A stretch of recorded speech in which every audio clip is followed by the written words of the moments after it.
श्री शिवाय नमस्तुभ्यम। हर हर महादेव। 26 जनवरी 2023 पावागढ़ के नजदीक पंचमहल गुजरात में गुरुजी पंडित प्रदीप मिश्रा जी के द्वारा बांची जा रही श्री राम शिव महापुराण कथा के चौथे दिन की कथा आज पूर्ण हो चुकी है। आज की कथा में गुरुजी ने बताया है कि मंदिर में जाने से क्या होता है और साथ ही आज बसंत पंचमी के पर्व पर गुरुजी ने कुछ विशेष उपाय बताए हैं। आज की कथा में गुरुजी ने 17 उपाय पत्र उपयोगी जानकारी दी है। सभी की जानकारी आपको इस वीडियो के माध्यम से देंगे। अगर आपने आज की कथा नहीं सुनी है तो पूरी कथा का रास्ता आपको इस छोटे से वीडियो से प्राप्त हो जाएगा। बढ़ते हैं आज की कथा की पहली जानकारी की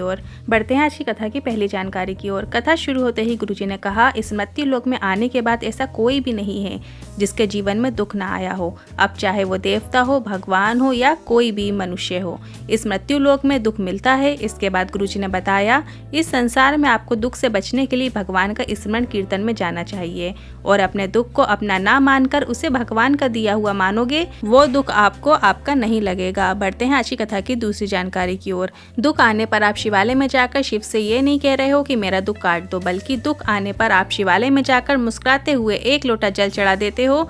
तो इस पर माता जगदम्बा भवानी पार्वती भी कह देती हैं कि इसकी इतनी परेशानियां कष्ट होने के बाद भी कुछ नहीं मांगता, कुछ नहीं बोलता, मुस्कुराता हुआ आता है। तो इस पर महादेव भी बोल देते हैं, जैसा ये मुस्कुराता हुआ मेरे मंदिर में आता है ऐसा ही इसका जीवन हो जाएगा और इसे कभी दुखी नहीं होना पड़ेगा। बढ़ते हैं आज की कथा की तीसरी जानकारी की ओर। गुरुजी ने कहा, जो शिव भक्त शिव मंदिर जाता है और मंदिर में गए आपके शरीर में, आपके कपड़ों में जब शिवालय की रच लग जाती है, शिवालय की धूल लग जाती है और उस धूल को लेकर आप अपने घर जाते हो तो भी हमारे घर का आनंद बढ़ जाता है और उसका सुख हमें प्राप्त होता है।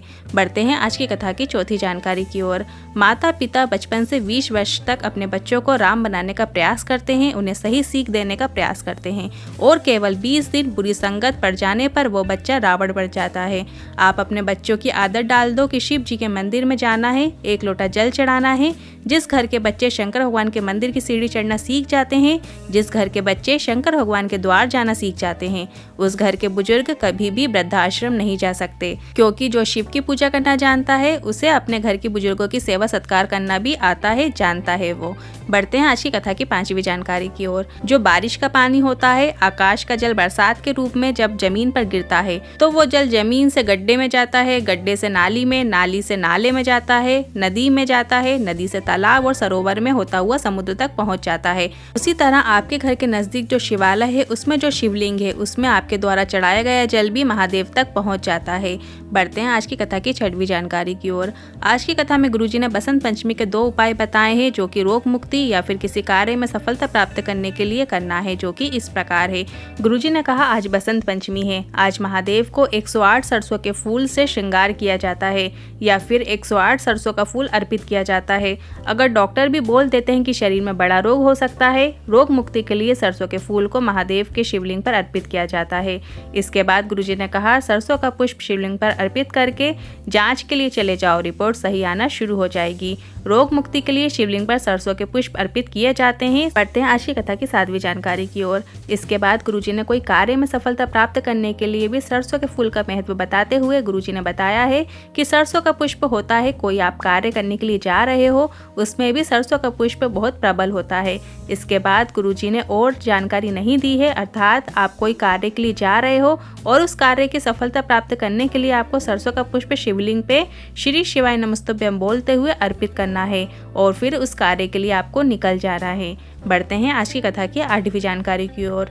गुरुजी ने कहा, आज के समय में डिबेट का समय चल रहा है। न्यूज़ चैनल में भी आप देखते होंगे कई मुद्दों पर चर्चा होती है, डिबेट होती है, पर उस चर्चा का कोई नतीजा नहीं निकलता, निष्कर्ष नहीं निकलता और उस डिबेट के चर्चे को बीच में ही समाप्त करना पड़ता है। बढ़ते हैं आज की कथा की 9वीं जानकारी की ओर। आपको अपने बच्चों को बोलने से पहले खुद शिव मंदिर में जाकर शिवालय में 1 लोटा जल चढ़ाना शुरू करना है और 1 बेलपत्र चढ़ाना शुरू करना है। 1 अक्षत मतलब चावल का पूरा दाना आपको अर्पित करना है। आपको देखकर बच्चे भी स्वयं महादेव के द्वार पहुंच जाते हैं। बढ़ते हैं आज की कथा की 10वीं जानकारी की ओर। जो नारी विवाह के पश्चात दूसरे पुरुष का स्मरण करती है या दूसरी नारी के घर को तोड़ देती है तो इस प्रकार की नारी को स्कंद पुराण के अनुसार अगला जन्म कुतिया का मिलता है। और इतना ही नहीं, कुतिया की योनि को पाने के बाद भी उसे कई प्रकार के रोग हो जाते हैं, हाथ पांव से विकलांग हो जाती है। बढ़ते हैं आज की कथा की 11वीं जानकारी की ओर। किसी किसी के पूर्व का कोई पुण्य होता है तो उससे मनुष्य के जन्म में भी भजन हो पाता है। जब कोई नारी या पुरुष जब कोई व्रत करता है, उपवास करता है, अब वो कोई भी देवी या देवता का उपवास करे, कोई सा भी व्रत रखे, चाहे वो सोमवार का रखे, मंगलवार का रखे, बुधवार का रखे या तीज का व्रत रखे, चतुर्थी का व्रत रखे, जो भी व्रत वो रखता है उस दिन उसके शरीर में कौन सी देवी का अंश आकर विराजमान हो जाता है जिससे उसका व्रत सफल हो जाता है। तो गुरुजी ने बताया है कि शकंभरी माता ये व्रत और तप और उपासना करने वाले की चित्त वृत्ति में बैठी रहती हैं, उसका व्रत का तप का बल बढ़ाने के लिए। बढ़ते हैं आज की कथा की 12वीं जानकारी की ओर। गुरुजी ने बताया जो व्यक्ति भगवान के भजन में बैठता है, भगवान की कथा में बैठता है, भगवान की पूजन में बैठता है और अगर आपका पाँव उसे लग जाता है तो ऐसे में क्या होता है, वो व्यक्ति जो भगवान में लीन है, कथा में बैठा है, पूजा कर रहा है, उसके अंदर उस समय माता शकंभरी का निवास होता है और वो तुम्हें श्राप दे देती है। इसके बाद गुरुजी ने कहा कथा पंडाल में इसलिए हम लोगों को कथा शुरू होने के पहले आने को कहते हैं और कथा पूर्ण होने के बाद जाने को कहते हैं, ताकि किसी को किसी का पैर ना लगे, पाँव ना लगे। बढ़ते हैं आज की कथा की 13वीं जानकारी की ओर। गुरुजी ने कहा जो व्यक्ति मंदिर जा रहे व्यक्ति को जिसके हाथ में एक कलश जल है या पूजन की थाली हो उसको देखकर हंस देता है तो वो बात निश्चित है उसने अपनी जीवन की बर्बादी की पहली सीढ़ी में पांव रख दिया है। बढ़ते हैं आज की कथा की 14वीं जानकारी की ओर। कई लोग कहते हैं हम कितनी भी भगवान की पूजा करते हैं, किसी का बुरा नहीं करते हैं, फिर भी हमारे साथ गलत क्यों होता है, बुरा क्यों होता है, जीवन में कष्ट आता है, भगवान हमारी नहीं सुन रहे हैं। तो इस पर गुरुजी ने कहा आपने इस जीवन में कुछ गलत नहीं किया, पर ये आपके पिछले जन्म के कर्म हैं जो इस जन्म में आपको भोगने पड़ रहे हैं। पिछले जन्म में जो आपने गाय को मारा है उसका फल आपको इस जन्म में प्राप्त हो रहा है। ना सिगरेट ना शराब पीते फिर भी बीमारियां हो रही हैं, ये सब पिछले जन्म का कर्म है जो हमें इस जन्म में भोगने को मिल रहे हैं। बढ़ते हैं आज की कथा की 15वीं जानकारी की ओर। भस्म, चंदन, बेलपत्र और शिवलिंग पर चढ़ी हुई कोई भी चीज व्यक्ति के जीवन के कितने पापों को काट देती है।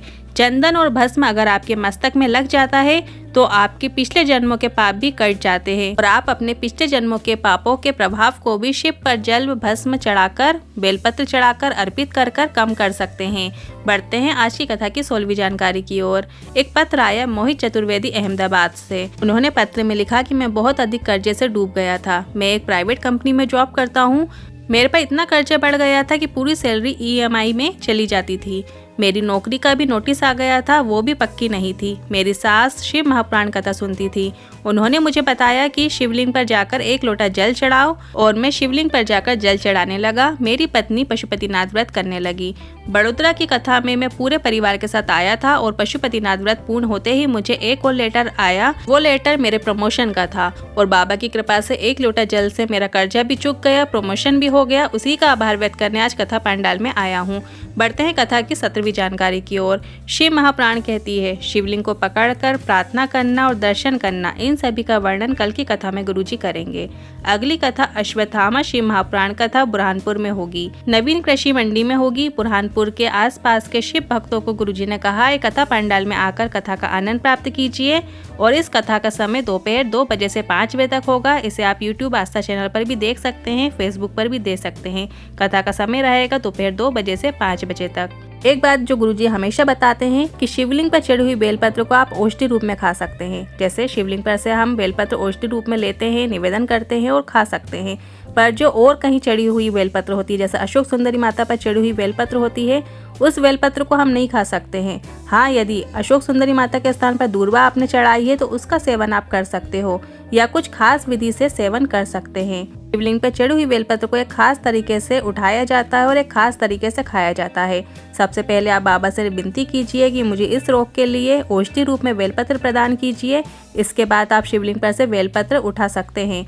शिवलिंग के अलावा और कहीं से आपको बेलपत्र नहीं उठाना है, इस बात को आपको ध्यान रखना है। जब आप बेलपत्र उठा लेंगे तो आप मंदिर प्रांगण में आकर बैठ जाइए और वहां पे श्री शिवाय नमस्तुभ्यं मंत्र का स्मरण कीजिए और कुंदकेश्वर महादेव का स्मरण करते हुए उस बेलपत्र को आचमन करना है, खा लेना है। अब बेलपत्र आपको सीधे पूरा एक बार में नहीं खाना है। आपको सबसे पहले लेफ्ट साइड वाली पत्ती को खाना है, फिर राइट साइड वाली पत्ती को खाना है और फिर बीच वाली पत्ती का आचमन करना है। इस तरीके से पूरी पत्ती को आपको अच्छे से चबा चबा कर खा लेना है। शिव महापुराण की कथा कहती है, थोड़ा सा भी सामान यदि शंकर जी का पड़ा हुआ है, आपको मंदिर प्रांगण में कहीं दिख गया है, तो उसको लांग कर मत निकलो। शंकर पर चढ़ा हुआ निर्माल्य हो, चाहे फूल हो या पत्ती हो, जो भी आपको दिख रहा है, हम यदि लांग जाते हैं तो जिंदगी में हमने जितना भी पुण्य कमाया हुआ है सब का सब छीण हो जाता है, सारे पुण्य समाप्त हो जाते हैं। तो इस बात का आपको विशेष ध्यान रखना है कि मंदिर प्रांगण में आपको जो भी सामग्री दिखती है आप उसको उठाकर एक तरफ रख दीजिए, पर उसको लांघिए मत। आज चौथे दिन की श्री राम शिव महापुराण कथा को मैंने संक्षिप्त में बताने का प्रयास किया है। यदि वीडियो थोड़ी भी उपयोगी लगी हो तो वीडियो को लाइक करके कमेंट बॉक्स में हर हर महादेव जरूर टाइप कीजिएगा। श्री शिवाय नमस्तुभ्यम।